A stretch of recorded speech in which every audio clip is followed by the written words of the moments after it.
I think we're ready. We have our in-person attendees, and there'll probably be more coming in soon. But thank you so much for joining us tonight for our special virtual program.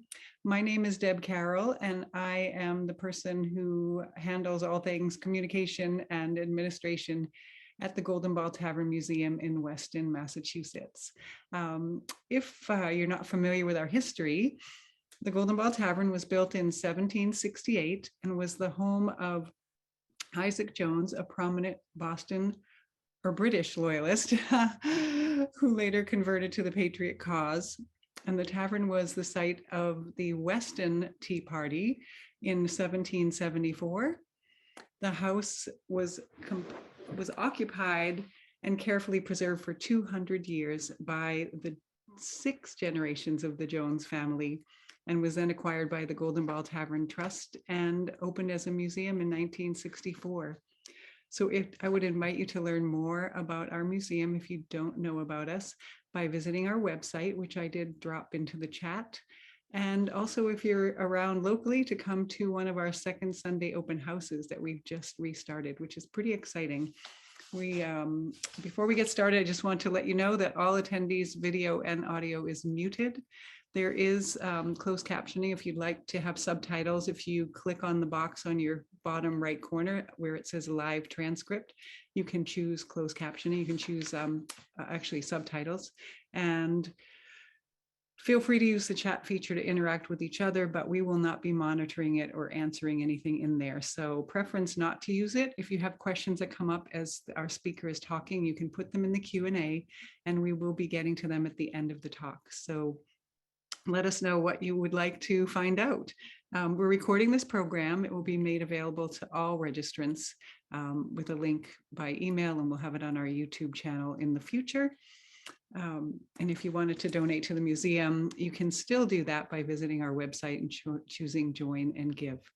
I wanted to also let you know that our program is supported by the Weston Cultural Council, which is a branch of the Massachusetts Cultural Council. And I see that somebody has mentioned they couldn't get to the subtitles. I'll take care of that while our wonderful director introduces our speaker. And I will let you enjoy the program, and I'll get those closed captions set up as soon as I can. Okay, and over to Joan.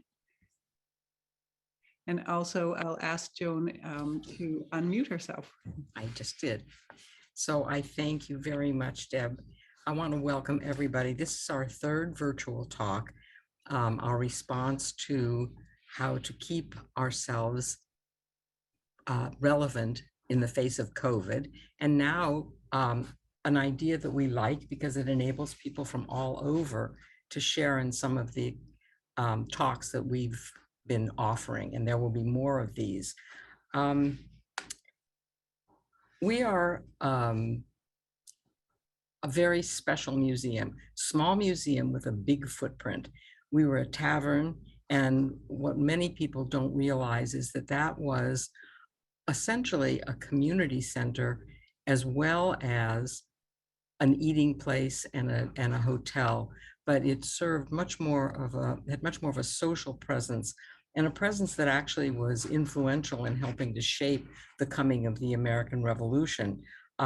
So being a tavern has a great deal of meaning, and we really invite you to come, because when we say there was a tea party at the Golden Ball, what we mean is that about 100 of Isaac's neighbors dressed in painted visages came and broke down the doors and stole liquor and sugar loaves and raisins and terrorized people in the house. And that also Isaac harbored General Gage's spies when they came. So we have some really wonderful stories to tell that we hope you'll feel are worth checking out on our website and coming to see us. Our guest tonight is Woody Holton. He's the Peter and Bonnie McCausland Professor of History at the University of South Carolina and a prize-winning author of his book, Abigail Adams.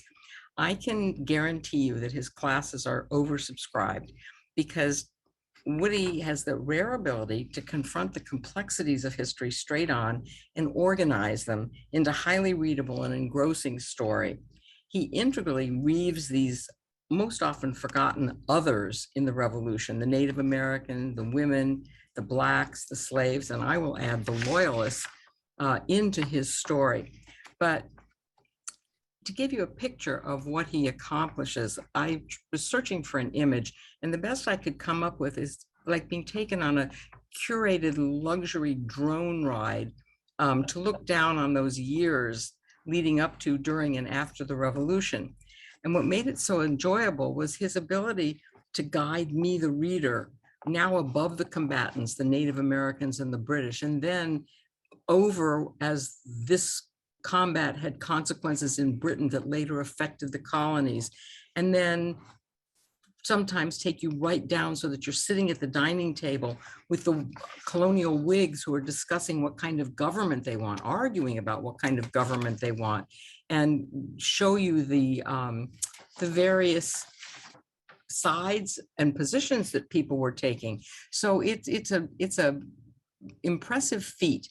And I'm going to turn you over to Woody now, but afterwards we'll ask some questions and we'll take questions from you. So Woody, it's yours. Well, thank you very much, Joan. I would like to thank you, everybody at the Golden Ball Tavern, for this invitation and for everything you're doing, especially highlighting one loyalist who can help put a face on all the rest, because people often forget that there were loyalists, just like they forget that 1/5 of the population was enslaved. Half were women, and in many ways enslaved themselves, that there were Native Americans and so forth. And the revolution is so much more interesting when you remember all of the participants, including, as you said, African Americans and loyalists, and many were African American loyalists, a group that I want to talk about in a minute. And so you guys are doing that right there in a town where I once got rescued. I'll tell you the story in Q&A if you want to. On a very cold night, I was in Weston, and a very nice couple there took me in. But I know your folks watching are from everywhere, but I can't resist a little bit of focus on New England. But before focusing on New England, I do, and also before getting into the Revolutionary War, I do want to spend just a couple minutes talking about one of the groups that you mentioned is help bringing on the war, Native Americans, because they played a crucial role in the war, but also in helping bring it about simply by trying to defend their land. And I want to take everybody to the year 1763. That's the year that Britain made peace with France after an expensive war that nearly doubled the British government's debt. And British policymakers in London were determined to not have another war against the people who they'd really spent most of their time fighting in America, along with the French, and that is Native Americans. So they said, okay, what do we need to do to not get into a war with the Indians? Well, obvious, stop taking their land. So they adopted what was called the Proclamation Line of 1763, the blue line that I've put there along the crest of the Appalachian Mountains, saying our settlers can't go west of that line. And that was great for keeping peace with the Indians, but of course the colonists were not interested in complying with that line. So actually, even before this official line was adopted, the British government just made it a really extraordinary decision also in that same year, 1763, and that was to leave 10,000 troops in America after the war was over, and most of them as basically peacekeeping troops. And that's who these red rectangles symbolize. There's a bunch of them that I'm pointing to with my cursor up here in the St. Lawrence Valley in the newly conquered territory of Quebec. And there were some in New York City, you see there, but most were on the frontier at places like Niagara. And here in Detroit, you see this map maker got Detroit wrong, put it on the wrong side of the straits of the Detroit River there. But as far out as the Mississippi River, where I'm indicating now, and we forget maybe today that Pittsburgh was on the frontier there. So some were there, and I'm talking to you from South Carolina. A lot of troops were in the South Carolina backcountry. Here's where I really want to connect Native Americans to the decision of white colonists to declare independence. First, that blue line made a lot of people among the colonists angry. And second, all of these troops being left in America had to be paid for. And you can kind of see Parliament's logic. We're putting these troops there both to keep the Indians from attacking the colonists, and also to keep the colonists from attacking the Indians and provoking another war. That's why I call them peacekeeping troops. We're doing this for the colonists, so it makes sense for the colonists to pay for these troops. And the main vehicle that Parliament adopted to pay for those 10,000 troops was the Stamp Act. And one thing I did for this book was finally read the text of the Stamp Act and not take what other historians had said about it, because historians had said the purpose of the Stamp Act, you all know about taxation without representation. The historians had said that the purpose of the text of the Stamp Act was to pay off that war debt from the previous war. But that's not true.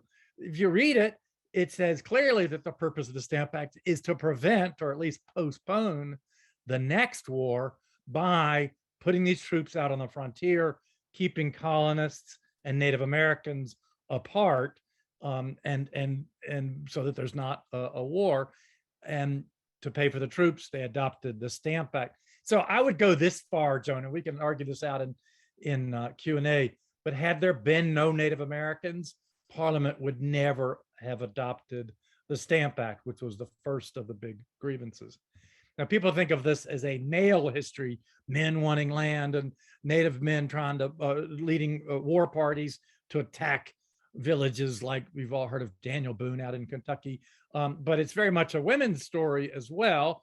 The place that I'm indicating now is the Wabash River, currently between Illinois and Indiana. But in the 1760s, who was out in that area we call them the Wabash River Confederacy, a bunch of different Indian nations. But I want to take you to the year 1769, because in that year, the female peace chiefs living out there on the Wabash River sent wampum belts like that one to all of the other Native nations of what today we call the Midwest, and even some to south of the Ohio River, like the Cherokees and the Creeks and the Choctaws, who had been their big enemies for years. These wampum belts were diplomatic communiques. They weren't just something you wear for decoration. They carried messages, and the message was, let's unite along the Tree of Peace. That's the Tree of Peace in the middle. Let's form a big coalition of Indians to stop the colonists from taking our land. And where this is relevant to the revolution is the British government found out about what these Native women had started, this big coalition of multiple Indian nations. The British government did not want to get into a war with them. And so it decided to stand by that proclamation line, the blue line I showed you in the previous slide. And so, yes, the Declaration of Independence mentions taxation without representation. And I've showed you, I think Native Americans played a role in the first of the big taxes, the Stamp Act, but it only mentions taxation without representation once. It mentions Native Americans and their efforts to hold on to their land and the colonists' efforts to take it 3 times. So I would say these women out on the frontier, they played a really big role as well. And to say briefly what happens during the war, you might be surprised that there's a real sense in which the Native Americans during the war won.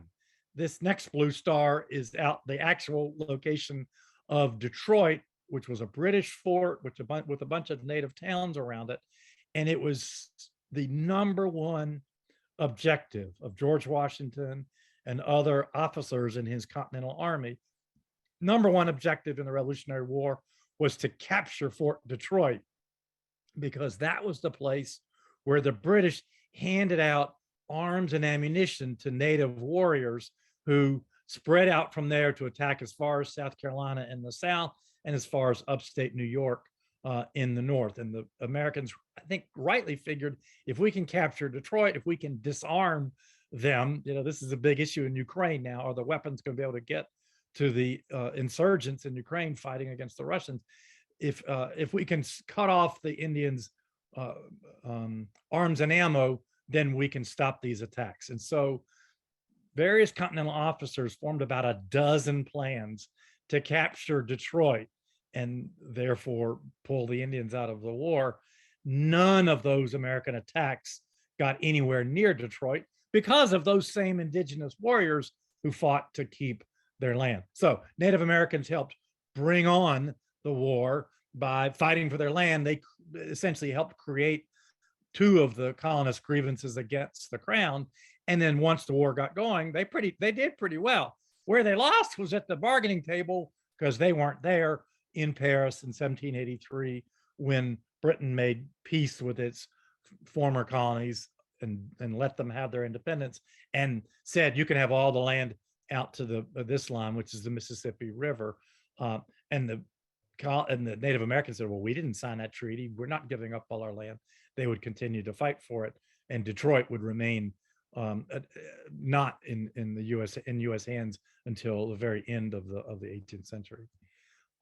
Okay, well, I wanted to say that about the origins of the war in the sense of piling up the grievances of the colonists, but there's a great question that historians ask, which is, why do we have the first battle of the Revolutionary War in April of 1775, and then we don't get a Declaration of Independence until July of 1776, almost 15 months later? And you kind of think, well, wouldn't you declare independence first and then go to war? But here they were for 14 and a half months, warring against Britain, but not having declared independence. So, and then that leads to a larger question of what pushed the colonists over the edge from simply having all these grievances like the ones I've mentioned to saying, okay, that's it. We're going to officially declare independence from Britain. And I want to give you one for New England. And a little bit later on, I'll give you the Southern version of that. But I'd say the single biggest factor that pushed colonists from simply wanting to repeal the Stamp Act and repeal that proclamation line of 1763 standing between them and Native American land. In a sense, the colonists, right up until 1774 or so, were just trying to turn back the clock and put things back the way they'd been before. What caused them to go from where they were in 1774, loving the British Empire, just wanting to restore it to where it had been in, say, 1762?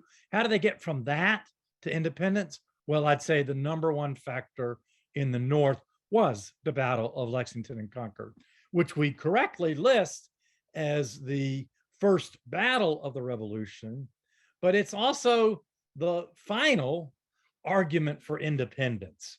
Many New Englanders already supported independence before that, but what really brought the folks along, ordinary people who, in most wars try to stay neutral, what really provoked them was having all of these Americans killed first on Lexington Common and then Concord Bridge, and especially both sides had their biggest casualties as the British tried to make their way back to Boston.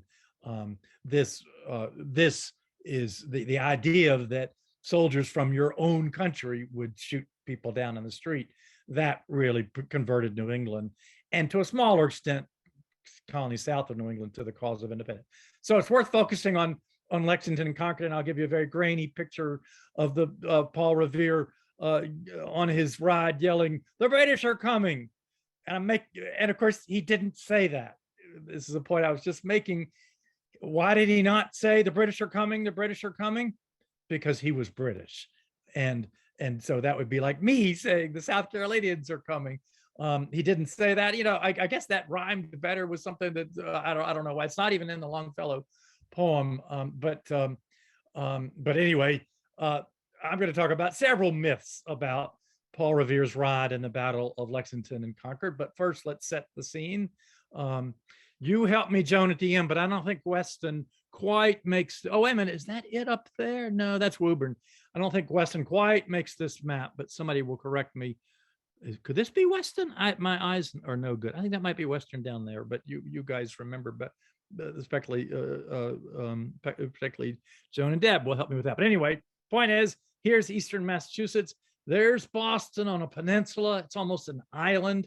And the key thing I want to say about the Battle of Lexington and Concord is that neither side wanted it.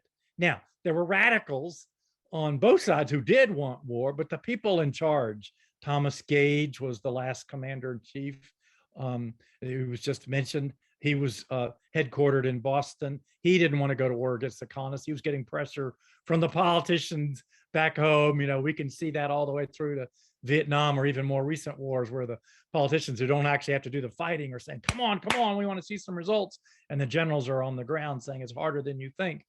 Gage did not really want to engage with the colonists, but he was under pressure. But he didn't cave into the pressure to go start a battle. All he wanted to do was to send men out to Concord. Lexington was really not part of his objective, but the red box there is around Concord, Mass, where he wanted to not start a war, but prevent a war.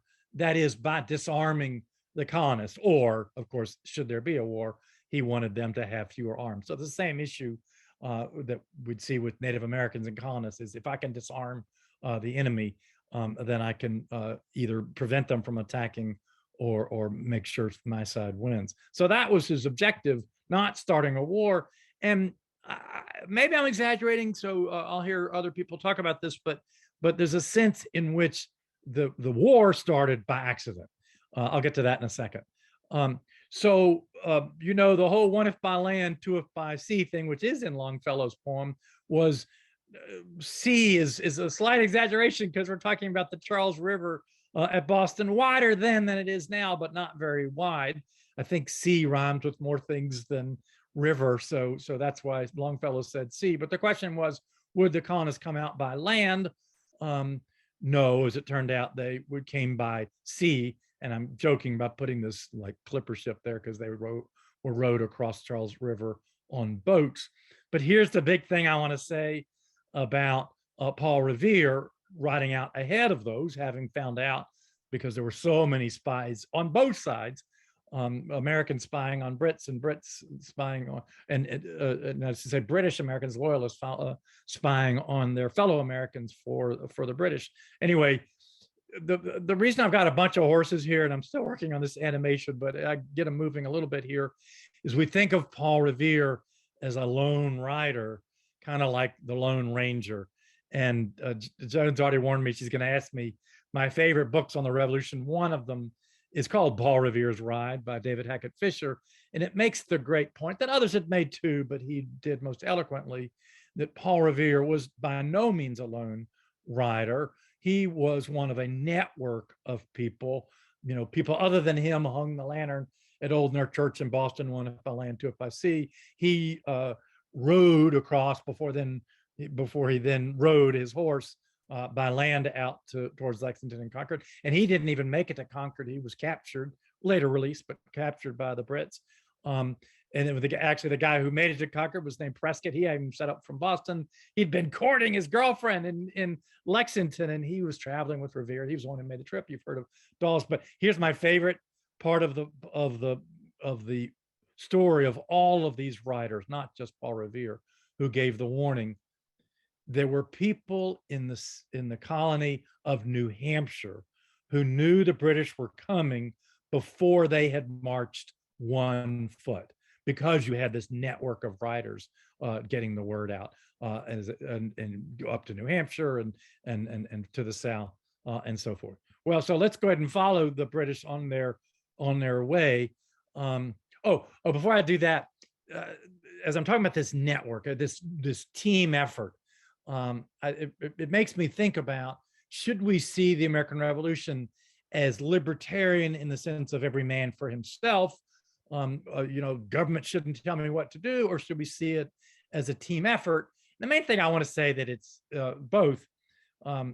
Joan's wrong about my classes overfilling, because I like to torture students.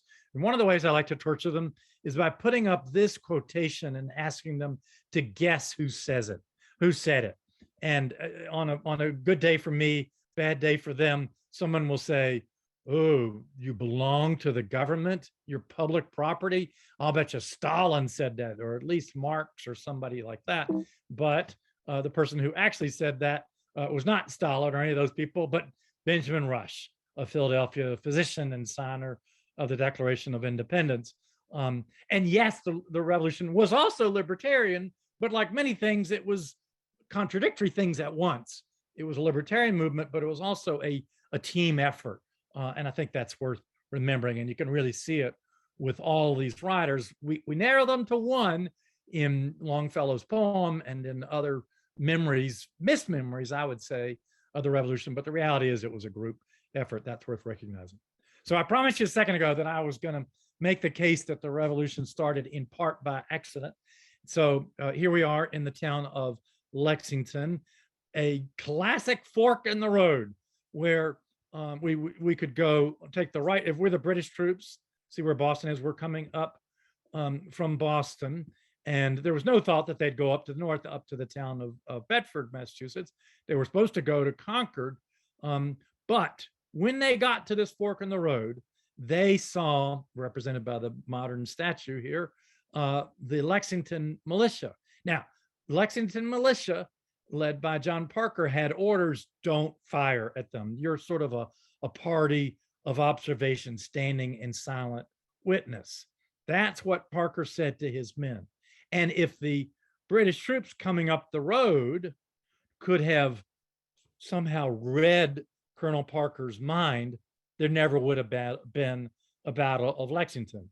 But, you know, look at this from the British perspective. There's a grenadier. This is a party of grenadiers and light infantry. That's what they were supposed to do, march on up the road to Concord, leaving those Lexington militiamen on the right. No battle of Lexington. That was what was supposed to happen. But many of you have done something great that I haven't done, which is served in the US military, or perhaps in the military of some other army, because it doesn't matter, because every army understands that it's most vulnerable on its flank. That's your weak side. And so the head, we don't even know who it was still today, despite all the eyewitness accounts. Whoever was actually at the head of this column, it wasn't the guy who was supposed to be, he was further back, leading from behind. But whoever actually was leading this column said his training kicked in. Oh, I'm not supposed to leave armed men on my flank. And so instead of doing what they're supposed to do of marching on to Concord, he marched out onto Lexington. I think they call it Lexington Green now, but Lexington Common at the time, to confront those men. And then a shot rang out. Both sides said the other side fired it. Maybe it was fired by accident on somebody's side. It didn't hit anybody. It may have been a so-called flash in the pan, but that is what the British front line took as a signal to fire. And so 10 men from the Lexington militia were either killed or mortally wounded at Concord. But you can see there's a sense in which it was an accident. It was if they could have read each other's minds, they could have avoided it. And that's true of the Battle of Concord later that day of April 19th, 1775. This was done not by an eyewitness, but somebody who arrived shortly after, and Amos Doolittle, and interviewed a lot of the participants. Not the clearest image here, but what I've got on the right is the British troops whose job is to secure this bridge over the Concord River.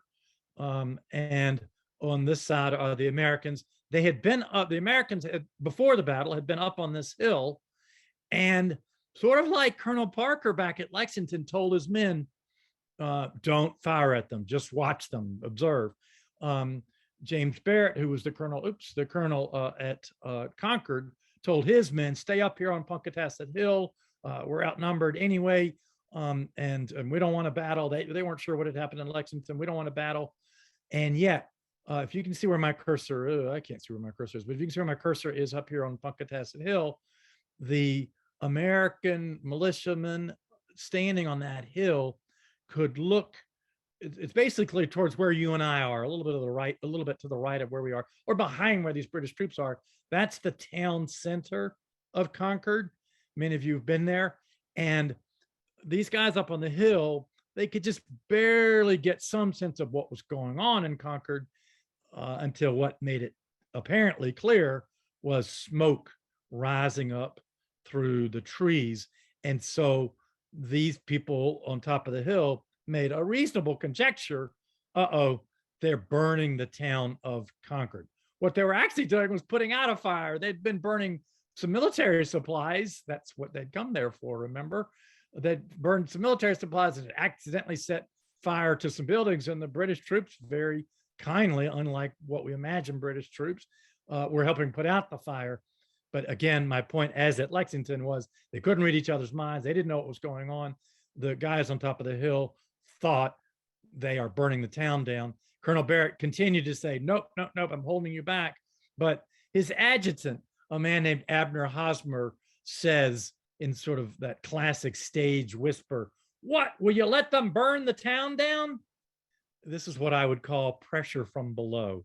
Technically, Barrett is in charge. He is the commander, but sometimes leaders get led by the people below them. And after Abner Hosmer says, yeah, everyone else is agreeing with him.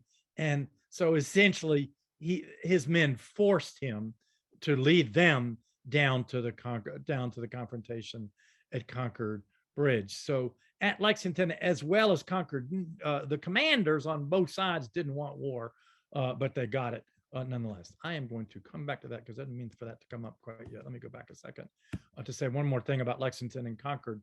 I didn't find, this is such a well-covered topic that I didn't find a ton of new documents about it. But one fun one I found in all places in an archive in California called the Huntington Library, a British Marine officer claiming that as these British troops made their way back all the way from Concord through Lexington, they spent the night at Charlestown, Massachusetts before crossing over to Boston on April 20th.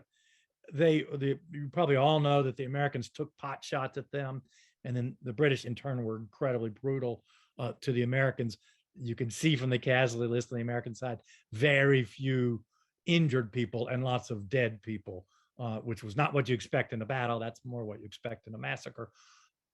The thing I had fun discovering and was glad to discover that, at least according to this British Marine officer, among all of those Americans firing at them from behind stone walls and hiding behind buildings was at least one woman.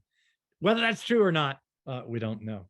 But let me wrap up on Lexington Concord by saying I'm interested in the collective nature of the American effort, especially of the horsemen who got the warning out that the regulars are out.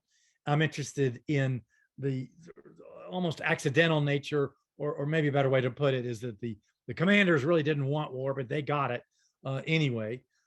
And the final point I want to make is the one I started with Lexington and Concord is continue to see it. I don't want to deceive people here. Continue to see it as the first battle of the Revolutionary War, but I'd urge you to also see it as the final argument for independence. All of these people being slain, more in Lexington than in Concord, and many more on the road back than Lexington and Concord combined. But that's what really made people, supplied the sort of emotional side to take that step from merely trying to overturn parliamentary laws to wanting to declare independence. You know what? That's an emotional thing, even more than a rational thing. And having a relative killed on April 19th will do that for you. So Lexington and Concord is the first battle of the Revolution and also the final argument for independence on the part of many. Well, what's the Southern version of Lexington and Concord? Our first battle of the Revolution wasn't fought until October of 1775. And so you could call that our Lexington and Concord, but that didn't make white people in the South nearly as mad as I think I'll skip that long version. It didn't make them as mad as this document on the left. It says a proclamation. It's really an Emancipation Proclamation that the man on the right, he's, as you could see, Scottish Lord Dunmore, the last royal governor of Virginia, issued, and I'll try to get my cursor on this, an appeal to indented servants, Negroes, and that's who we're really talking about here, 40% of Virginians, the place that he was governor of, 40% of Virginians were enslaved. And Governor Dunmore had very few loyalists, a topic that Joan and I are going to talk about in a minute. He had very few loyalists on his side among whites. He needed loyalists. And so he said several ifs. If you are owned by a rebel, and for him, the rebels were people like George Washington and Thomas Jefferson. And the biggest if of all, if you can get to me, and if you're able and willing to bear arms, then come to me, I'll give you a musket, enlist you in the British Army, and reward you for your service with your freedom. And over the course of the war, something like 9,000 African Americans did join the British. Maybe 10% of that number, 900, joined Governor Dunmore in that first year after he issued his Emancipation Proclamation. But he says in this expression, he's extending this thing to servants and slaves who are able and willing to bear arms. My cursor's right under it now, able and willing to bear arms, which sounds like an appeal to men, but I calculated, because we have the names in some cases, more than half of the African Americans who escaped their owners, Jefferson, Washington, Patrick Henry, they all had slaves escape them. More than half of the blacks who escaped and enlisted with Governor Dunmore were actually women and children. And how is this the Virginia version of Lexington and Concord? Here's how.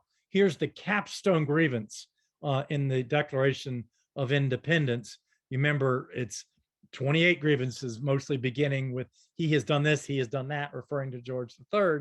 And they would save the best for last when you're making an argument in those days. And so the last one is often more significant than the first one. And I think that's the case here, because it voices a concern that literally hundreds of whites had expressed before the Declaration of Independence. He, meaning the king, as represented by his governor, Lord Dunmore, he has excited domestic insurrections amongst us. Kind of euphemistic, doesn't use the word slave, but it's clear from the context it's replacing a much longer statement by Thomas Jefferson that what we're talking about is slave revolt.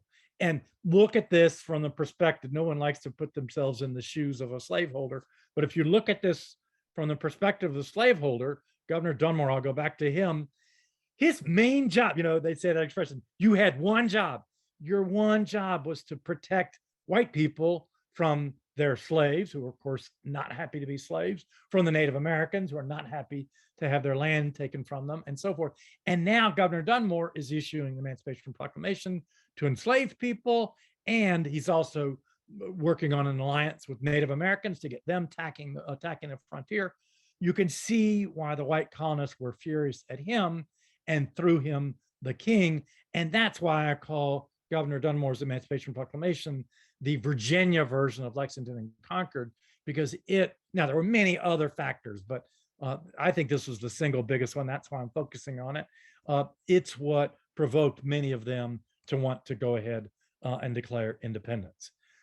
But now I'm going to be Nicolas Cage here and steal the Declaration of Independence and change it, because who's the subject of the verb and who's the object of the verb in this sentence? He has excited, we'd say incited today. He is excited. That's the British, and the object of the verb, domestic insurrection, that's the slaves. What Congress said in the Declaration of Independence is the British have stirred up the slaves. But I'm going to try to persuade you in one slide that it was the other way around. Because let's look at this chronology that produces Lord Dunmore's proclamation that I've been talking about in November of 1775. A year before that, James Madison learned that slaves had started getting together to be ready, as they put it, when the English troops should arrive. That's a year before the English troops actually did arrive. They're planning, hey, this is going to give us a chance to get our freedom.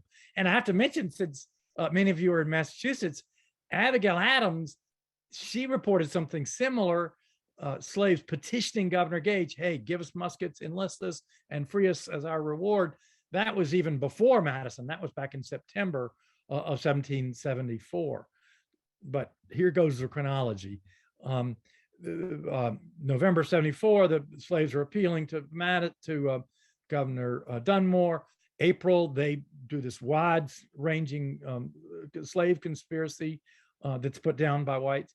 And then in the summer, slaves start escaping to Governor Dunmore. And long before he issues his Emancipation Proclamation, he starts quietly welcoming them in their ones and twos. And then we have a battle on, oops, that's November 15th. I fixed this for my book and I'm using an old slide. I apologize. Correct that to November 15th. The Battle of Kemp's Landing, this is actually before he issued his Emancipation Proclamation later that day. But at Kemp's Landing, this group that he called his Ethiopian Regiment, blacks fighting for the British to get their freedom, they defeated the Patriot militia from that area. And the colonel in charge of the Patriot militia, he was captured by one of his own former slaves. Imagine that conversation. But I've put Dunmore's proclamation at the end of this chronology to emphasize that enslaved people had really been reaching out to the British for more than a year before he finally did his thing.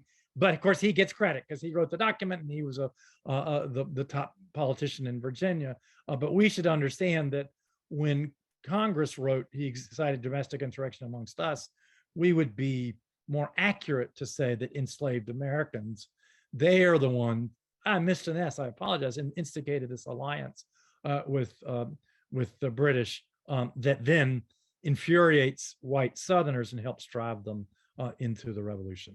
Okay, now I want to go back to New England. Let me just check on the time real quick. Oh, I'm almost out of time. So let me say something about two battles in New England, and then I'll quit and hear your questions and thoughts.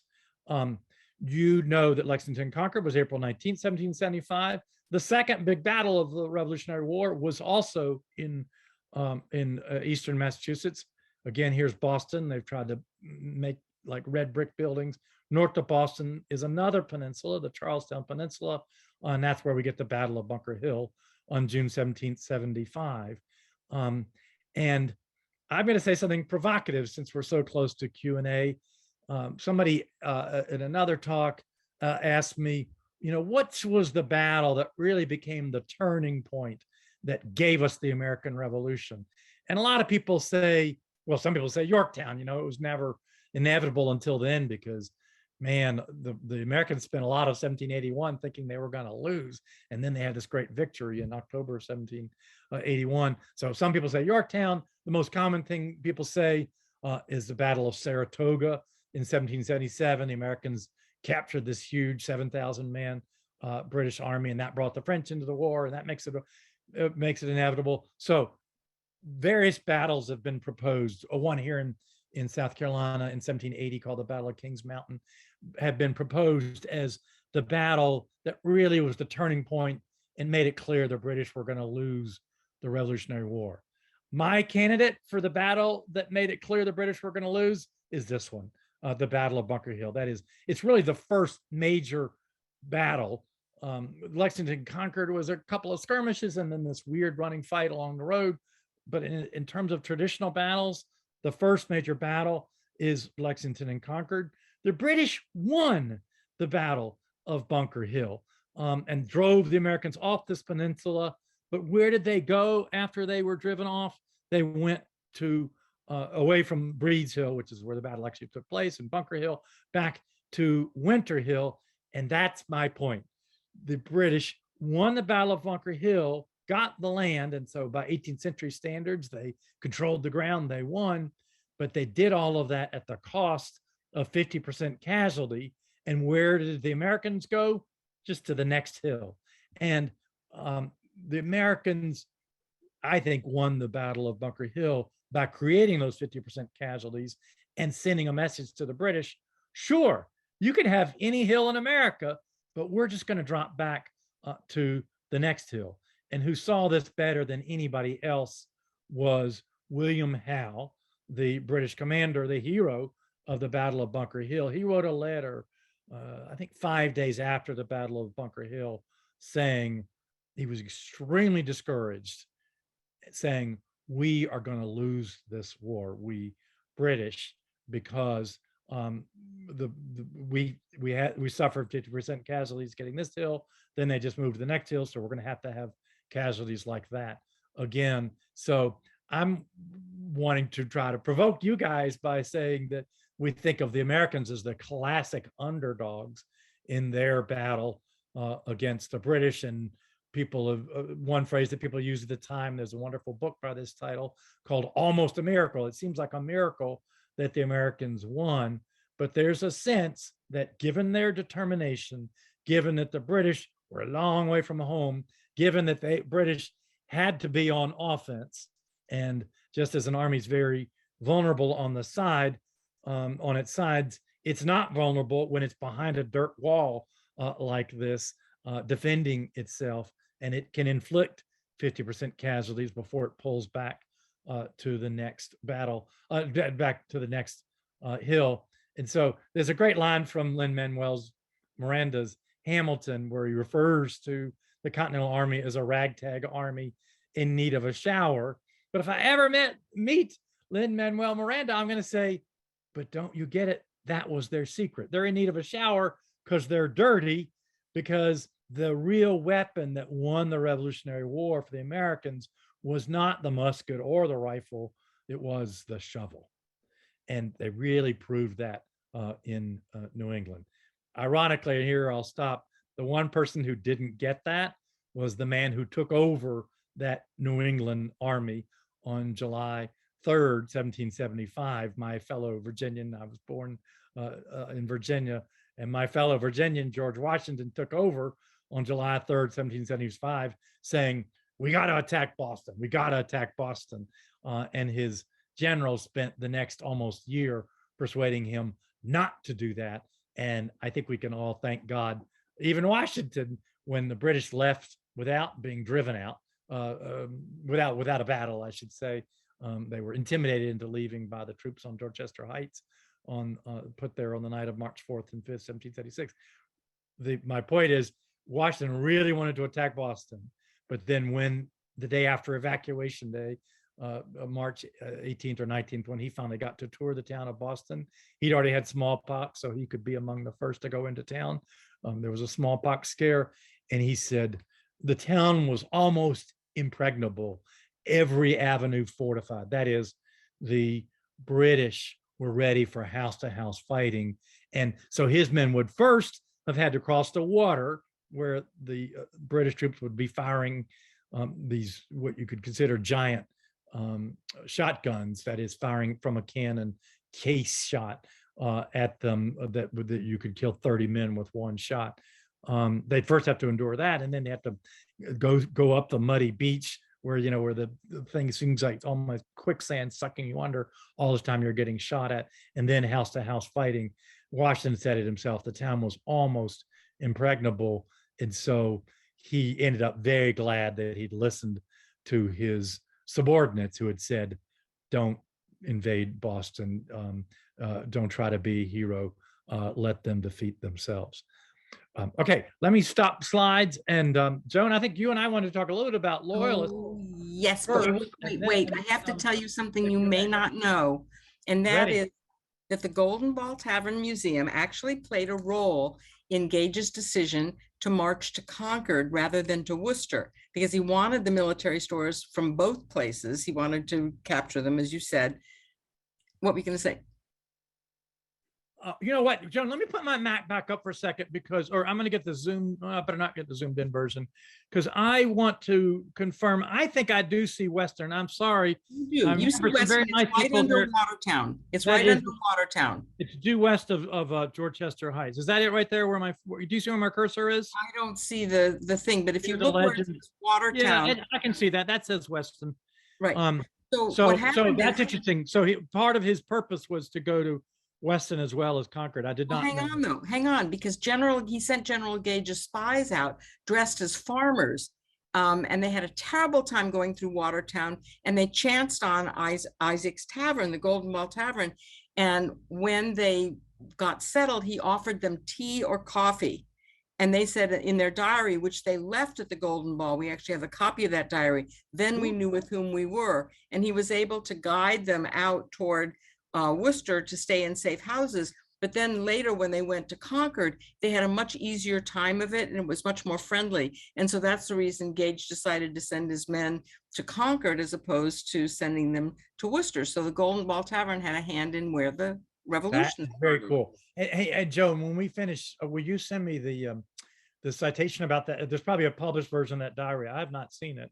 I wish I'd had it a year and a half ago when I was finishing my book, because it sounds fascinating. It is. Well, I have a couple of questions. Then I think somebody actually had one other one.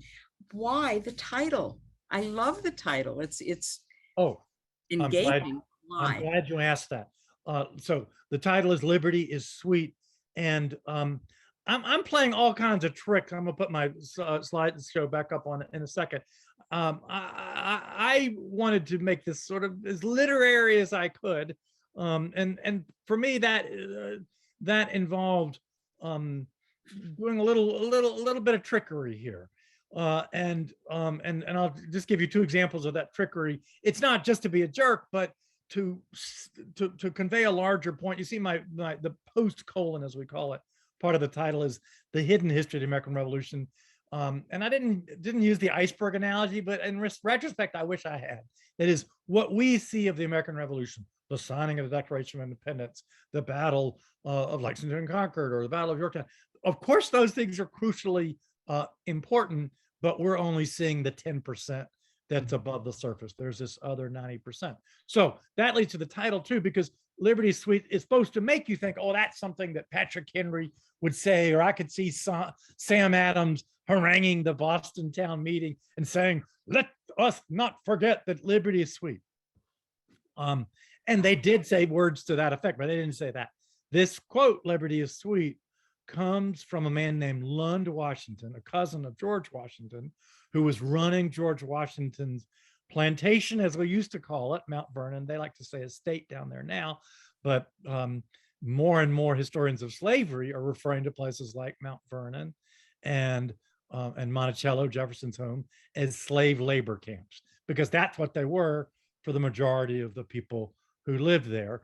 And that's who Lund Washington was referring to when he wrote this letter to his cousin George, who was up at, not in Boston, but on the outskirts of Boston, containing the British in Boston, wanting to attack Boston, as I was talking about. Lund writes George to say, Governor Dunmore has issued this Emancipation Proclamation to the slaves, and I'm not sure I can keep them here because they really want to go get free by joining the British. White servants as well. He had some convict servants, which we could talk about. He has all these people who are working for you because you own them here at Mount Vernon are plotting to go join the British. And essentially Lund Washington says, can you blame them? Because, and this is the quote, "Liberty is sweet." That's so great. So that's a hidden thing. But once you mention that, let me do another little trick here. But wait, before we're gonna have to go in a few minutes, but I wanted to ask you, and you can do this afterwards and we'll send it to people, but 5 or 6 wonderful books. And of course, mentioning David Hackett Fisher, his Paul Revere's Ride is of course in one of the essential books. It's such a absolutely. I'll give you 4 more in a second. I'll do my other thing really quick here. Or actually, you know what? I'm going to put them on top of each other because it looks like a classic battle scene here where the American with the pistol is waylaying 2 British couriers. This is a true story, we think, of this message happened near where I am in South Carolina. The American takes the message and sends it to Nathaniel Greene, the Rhode Island officer who's now the general of the American side in the South. So this is me playing a trick again, because, and let's see if the people watching can see the trick, because I want you to take a closer look at that American. That American has a secret. And so where did you tell them to go? Q&A, not chat. Somebody go into Q&A and tell me if what that secret was. And meanwhile, I'm going to answer your question about books, Joan. If one of my top 5 is from New England, Paul Revere's Ride, another is also from New England, a little bit after the war, And this book won its author the Pulitzer Prize, MacArthur Genius Prize, and a chair at Harvard. Her name is Laurel, like Laurel. Thatcher Ulrich. Yeah, you know her. Yeah. Oh, you So better Laurel believe it. Ulrich's book is called A Midwife's Yeah. Tale. It's also a PBS movie that's fantastic in its own way, but that is just an amazing book. So if I had to choose 5 books on the revolution, it would be those 2. And then a much older volume called The Negro, you can tell by the title, The Negro in the American Revolution by Benjamin Quarles. So much of what I was talking about when I was talking about enslaved people's role in the Declaration of Independence comes from Benjamin Quarles's book, The Negro in the American Revolution, published way back in 1961 when I was 2. And then on Native Americans, a wonderful recent title is called, oh shucks, the author's name is Colin Calloway. He's written several books about Native Americans and the Revolution. This one is called Washington and the Indians. I'll have to look it up real quick while we're talking, but that's a great one about Native Americans. And I get one more, right? Well, I can't resist. This is going a little bit off the topic of the revolution, but the book that inspired me to go to grad school and become a historian is called Black Majority, and it's about the town the state where I live now, South Carolina. That people tend to kind of think of slavery as something that happened in the 19th century, but the reality is that my state of South Carolina, back when it was a colony, early on in its being a colony, South Carolina had a Black majority, and Peter H. Wood, who became my dissertation advisor, was the author of that one. And not only does it just do the demographics, but it talks about how the brain power behind rice cultivation came from enslaved people.